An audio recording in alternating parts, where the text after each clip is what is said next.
Hey everybody, Tim here with today's review of Doctor Who, story number 87, The Hand of Fear. It's interesting. It actually is a pretty good one. I feel like the last two or three stories have kind of like been a dip. Maybe it's because the Brain of Morbius was so good. But The Hand of Fear, like, it had a interesting premise, but even 4 episodes, it just kind of seemed to drag for a while.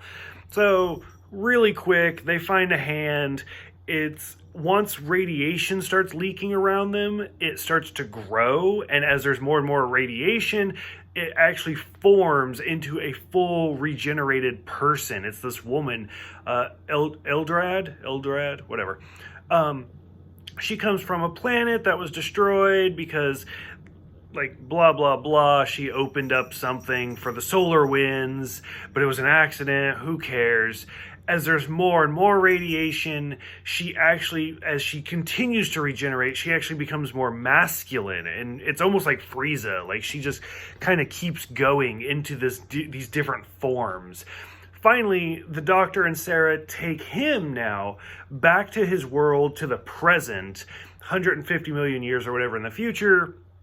The world is just this barren wasteland, but the, like, president or whatever pops up, and Eldrad just starts like, I did this, I destroyed all of you. And it's like, dude, that's not really him. That's not the president. That's a hologram. So you just admitted to all of this, so we're just gonna leave.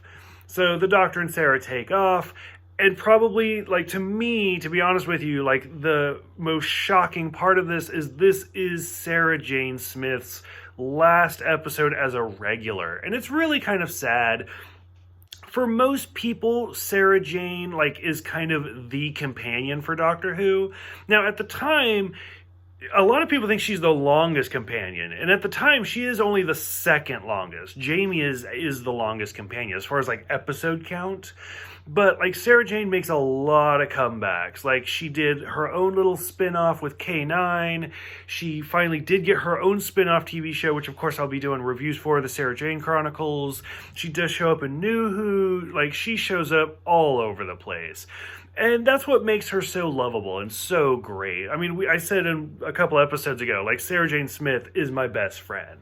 So this episode the story is very sad because it is her departure. We will see her again in the classic Who a couple of times, but I mean, I guess it is what it is. Everybody does have to leave at some point. But I'm curious what you guys think as a whole about this story. What did you think about this as Sarah Jane's last story? Go ahead, let me know, and I will see you guys next time for The Deadly Assassin.